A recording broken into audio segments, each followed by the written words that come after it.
নিত্যানন্দ করি বরা ভয় করি সৌন্দর্য রত্না করি নির্ধূতাখিল ঘোর পাবন করি প্রত্যক্ষ মাহেশ্বরী প্রালেয়া চলো বংশ পাবন করি কাশীপুরাধীশ্বরী ভিক্ষাং দেহি কৃপাবলম্বন করি মাতার্ণপূর্ণেশ্বরী।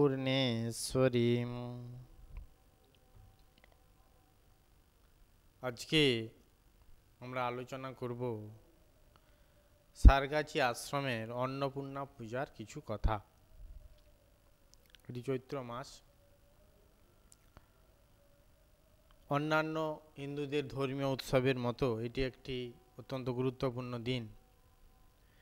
বিশেষত চৈত্র মাসে শুক্লা অষ্টমী তিথিতে এই পুজোটি করা হয়ে থাকে।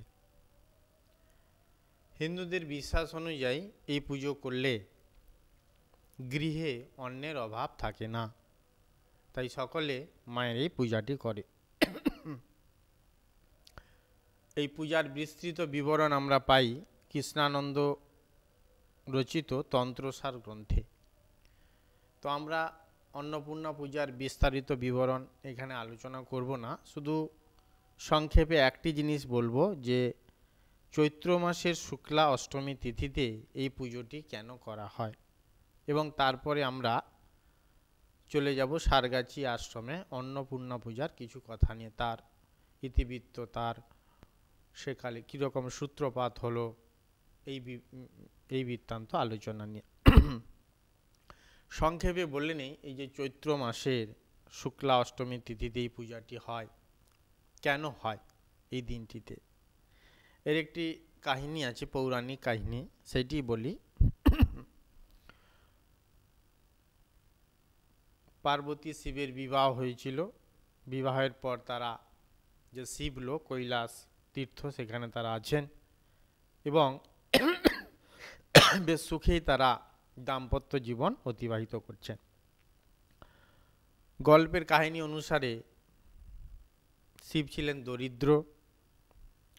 আর্থিক অনটনের জেরে বেশ কিছুদিন পরই তাদের স্বামী স্ত্রী অর্থাৎ শিব ও পার্বতীর মধ্যে দাম্পত্য কলহ শুরু হয়ে যায়। দারিদ্র্যের কারণে দেবী পার্বতী তিরস্কার করেন শিবকে। তখন শিব ঘর ছেড়ে বাইরে গিয়ে ভিক্ষাবৃত্তি অবলম্বন করেন, কিন্তু আশ্চর্য, বাইরে গিয়ে কোথাও তিনি ভিক্ষা পাননি। শেষে ব্যর্থ হয়ে পুনরায় কৈলাসে ফিরে আসেন।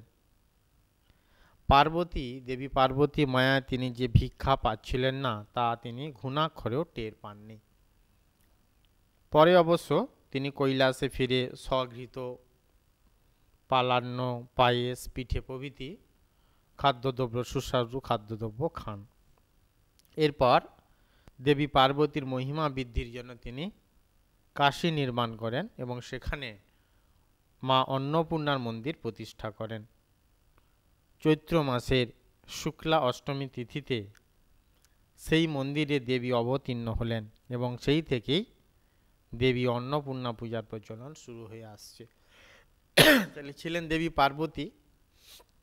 ভিক্ষাবৃত্তি অবলম্বনকে কেন্দ্র করে তার প্রসন্নতা বৃদ্ধির জন্য শিব যখন কাশী নির্মাণ করেন, সেই কাশীতেই অন্নপূর্ণা পূজার প্রতিষ্ঠা হলো চৈত্র মাসের এই শুক্লা অষ্টমী তিথিতে। সেই দিনকে কেন্দ্র করে আজও এই দিনটিতে অন্নপূর্ণা পুজো করা হয়ে থাকে। এই গেল তার অন্নপূর্ণা পুজোর সংক্ষিপ্ত ইতিহাস। এখন আমরা বিশেষ করে যেটি আলোচনা করব আজকের এই বিষয়ে, সেটি হচ্ছে সারগাছি আশ্রমে অন্নপূর্ণা পূজার ইতিবৃত্ত। সারগাছি আশ্রম প্রতিষ্ঠা করলেন স্বামী অখণ্ডানন্দজি মহারাজ। যে বছর বেলুর মঠ হন, অর্থাৎ স্বামী বিবেকানন্দ যখন প্রতিষ্ঠা করলেন রামকৃষ্ণ মঠ বেলুর, সালটা ছিল 1897 সালের 1 মে। ঠিক সেই মে মাসেই দৈবক্রমে তিনি আসেন এই মুর্শিদাবাদ জেলাতে এবং একটি দুর্ভিক্ষ কাজে তিনি 18 জন মানুষকে 15ই মে সে তারিখটি ছিল, একই বছরে অর্থাৎ 1897 সালের 18 জন মানুষকে চাল অর্থাৎ অন্ন বিতরণের মধ্য দিয়ে তিনি সূত্রপাত করলেন এই আশ্রমটির। পরবর্তীকালে সেটি শিবনগর হয়ে সারগাছিতে আসে, সারগাছি আশ্রম গড়ে ওঠে। এই আশ্রমটি তিনি গড়ে তুললেন তিল তিল করে, তার কথাতে আছে 40টা বছর তিনি অতিবাহিত এখানে করেছিলেন।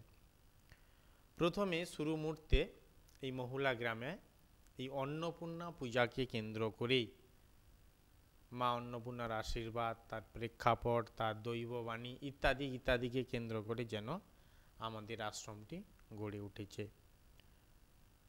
অর্থাৎ মা অন্নপূর্ণার বিশেষ করে বিশেষ আশীর্বাদে, তখন দুর্ভিক্ষ, অন্ন কষ্ট, মানুষের খাবার নেই, বিশেষ আশীর্বাদে যেন এই আশ্রমটি গড়ে উঠে, সেই প্রেক্ষাপটগুলো আমরা একে একে আলোচনা করব।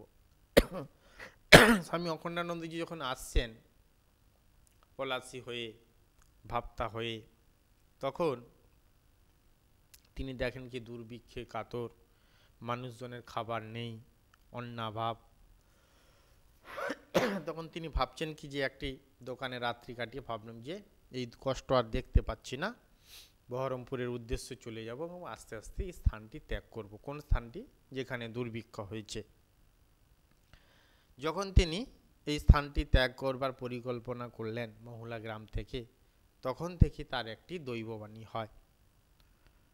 ঠাকুর শ্রী রামকৃষ্ণ দেবের অথবা আমরা মা অন্নপূর্ণারই বাণী এইখানে ধরে নেব। সেই বাণীটিকে কি শুনেছিলেন অখণ্ডানন্দজি মহারাজ যখন তিনি এই স্থানটি ত্যাগ করতে চাইছিলেন?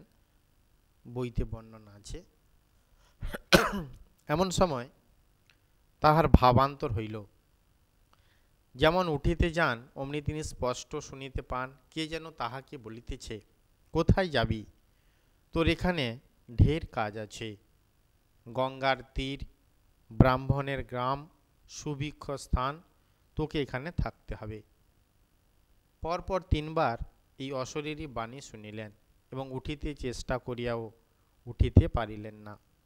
যেমন উঠিতে যান কে যেন কোমর ধরিয়া টানিয়া বসাইয়া দেয়। এই যে মায়ের ইচ্ছা অখণ্ডানন্দজি এখানে থাকুন, আশ্রম প্রতিষ্ঠা করুন, সেটি যেন সূত্র থেকেই আমরা বুঝতে পাচ্ছি। অখণ্ডানন্দজির আর বহরমপুর যা হইল না। ভাবতা স্কুলের পণ্ডিত এবং গ্রামের আরও কয়েকজন লোকের সঙ্গে বসিয়া আলাপ করিতে লাগিলেন।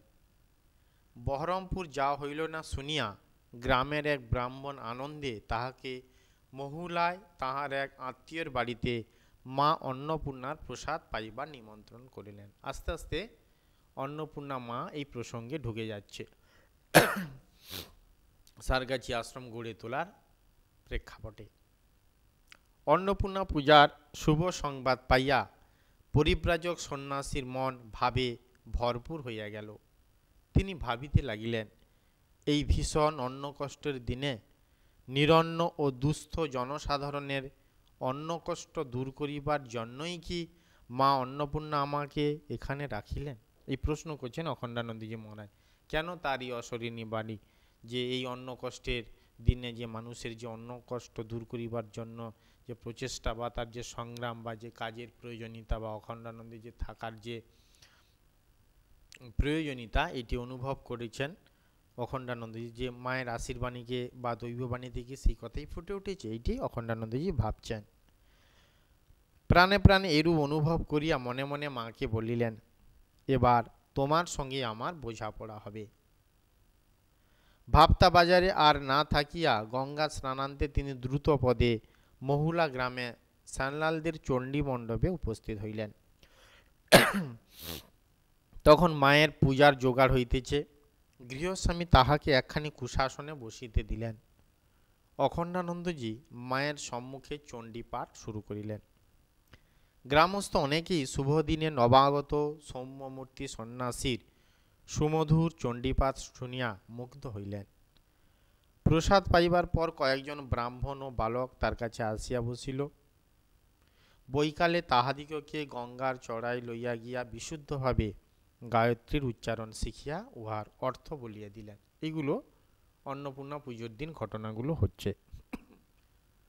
সন্ধ্যার পর মণ্ডপে আসিয়া সারা রাত্রি মা অন্নপূর্ণার কাছে বসিয়া রহিলেন। ভোর রাত্রে একদল চাষী নাচিতে নাচিতে আসিয়া বোলান গান গাহিতে লাগিল। গান শেষ হইলে কৃষকদের কোঁচর ভরিয়া মুড়কি দেওয়া হইল। ওই গানের মধ্যে কৃষকগণ তাহাদের দুঃখ কষ্ট ব্যক্ত করিয়াছিল।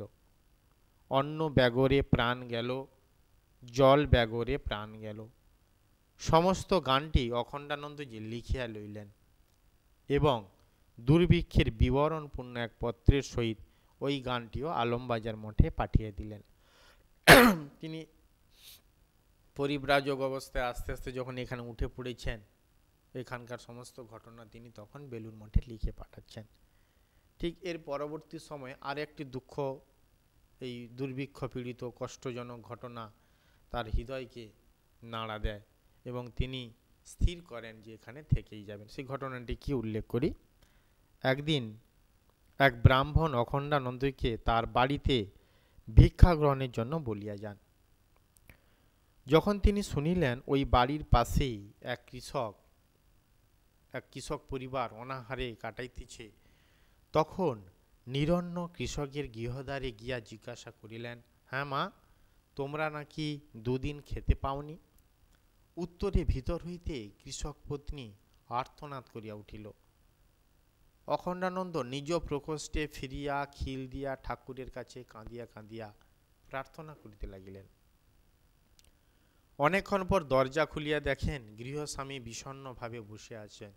চলুন, অনেক বেলা হয়ে গেল। বলাতে অখণ্ডানন্দ বলিলেন, দুদিনের অনশনে কাতর কৃষক পরিবারে বাড়ির পাশে বসে আমি কোন প্রাণে অন্ন গ্রহণ করব? সেদিনের মতো তাহাদের অন্ন পাঠাইয়া দিলে অখণ্ডানন্দ ব্রাহ্মণের অনুসরণ করিলেন। দরিদ্রের এই দুরাবস্থা দেখিয়া তিনি ভাবিতে লাগিলেন, পূর্বে এদিককার অন্ন কষ্টর কথা ঘুণাক্ষরে জানিতে পারিলে কাটোয়া হইতে মঠে চলিয়া যাইতাম।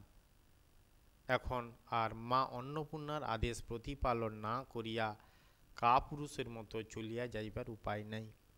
মহারাজ বলছেন যে এরকম প্রেক্ষাপটটি, দুর্ভিক্ষজনিত প্রেক্ষাপটটি যদি আমি স্বচক্ষে না দেখতাম বা যদি জানতাম যে এটি এরকম হবে, তাহলে আমি কাটোয়া থেকে পুনরায় বেলুড় মঠে চলে যেতাম। কিন্তু যখন আমি এই পরিপ্রেক্ষিতে দেখলাম কিন্তু কাপুরুষের মতো আমার এখান থেকে চলে যাওয়া ঠিক হবে না, আমি মা অন্নপূর্ণার আদেশ, অর্থাৎ যে দৈববাণীটি হয়েছিল তুই কোথায় যাবি, এখানে তোর ঢের কাজ আছে, সেইটিকে তিনি মা অন্নপূর্ণার আদেশ ভেবে থেকে গেলেন এখানে।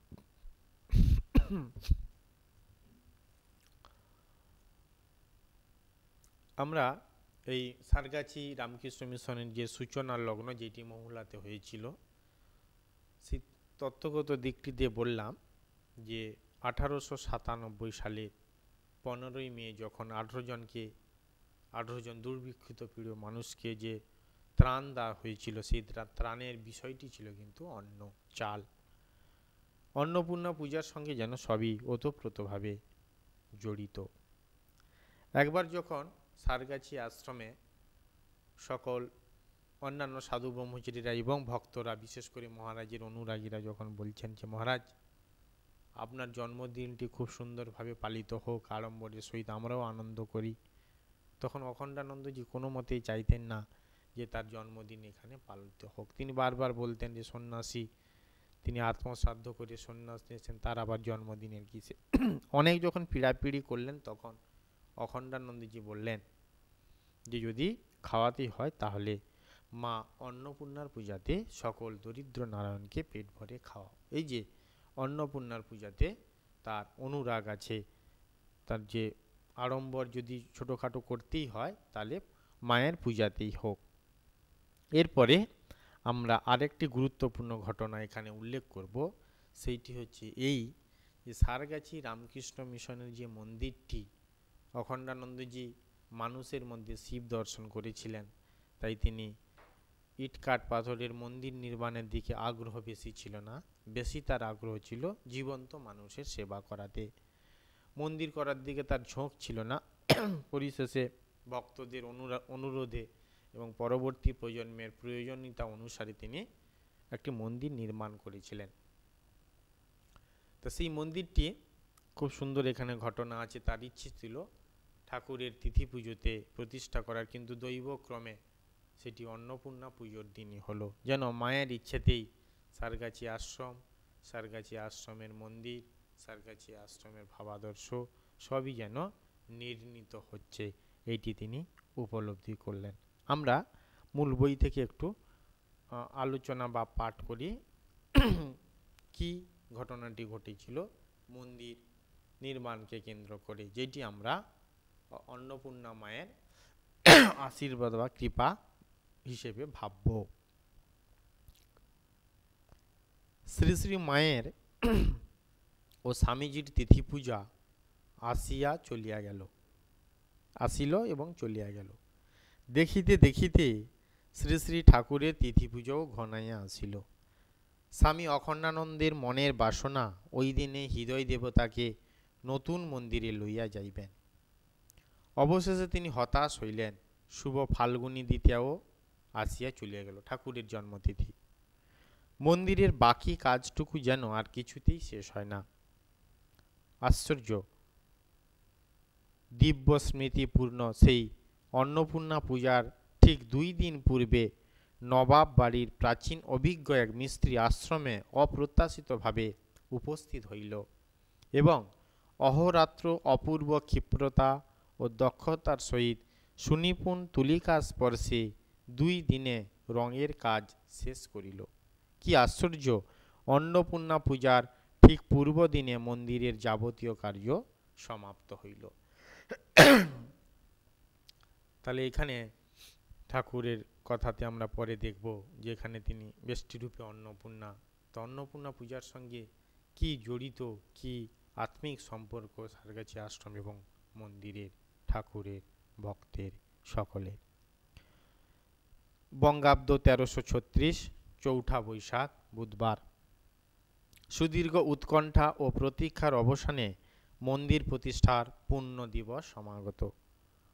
পূর্বাহ্নে সদাপূর্ণা অন্নপূর্ণা পূজার শুভলগ্নে শঙ্খ ঘণ্টার ধ্বনিতে আশ্রমের আকাশ বাতাস মুখরিত হইয়া উঠিল।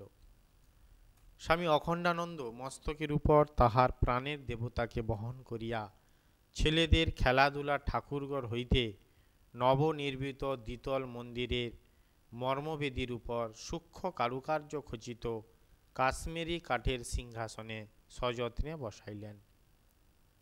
শ্রী শ্রী মায়ের কৃপাপ্রাপ্ত ভক্ত ফণীবাবু শ্রী শ্রী মায়ের এবং জনৈক সন্ন্যাসী শ্রী শ্রী স্বামীজির প্রতিকৃতি যথাযথভাবে আনয়ন করিয়া বেদীর উপর নির্দিষ্ট স্থানে স্থাপন করিলেন। 1303 সালের আকালে যখন দুর্ভিক্ষ হয়, সেই সময় এই অন্নপূর্ণা পূজার দিনে তিনি মহুলায় আসেন এবং দৈব প্রত্যাদেশেই প্রথম দুর্ভিক্ষ সেবা কার্যে আত্মনিয়োগ করেন। এই কারণে তাহার জীবনের এই দিনটি একটি বিশেষ দিন। এই দিনের প্রসঙ্গে তিনি আরও বলিতেন, ঠাকুরের তিথি পুজোর দিনই মন্দির প্রতিষ্ঠার সংকল্প ছিল। তখনও মন্দিরের কাজ শেষ না হওয়ায় আমি সকাতরে ঠাকুরের শ্রীচরণে আমার মনের কথা জানাই। তারপর ঠাকুরই আমায় জানিয়ে দেন এখানে বেষ্টি রূপে তিনি অন্নপূর্ণা। তাই কি আশ্চর্য, শ্রীমন্দিরের সকল কাজ ঠিক সেই অন্নপূর্ণা পূজার পূর্ব দিনই শেষ হইল। এদিনের নাম শুনলেই আমার রোমাঞ্চ হয়। তাহলে অন্নপূর্ণা পূজার সঙ্গে আমরা দেখলাম সারগাছি আশ্রম এবং মন্দির প্রতিষ্ঠার কি সম্পর্ক। এইখানে প্রসঙ্গিত 2-1টি কথা বলে আজকের আলোচনা শেষ করব।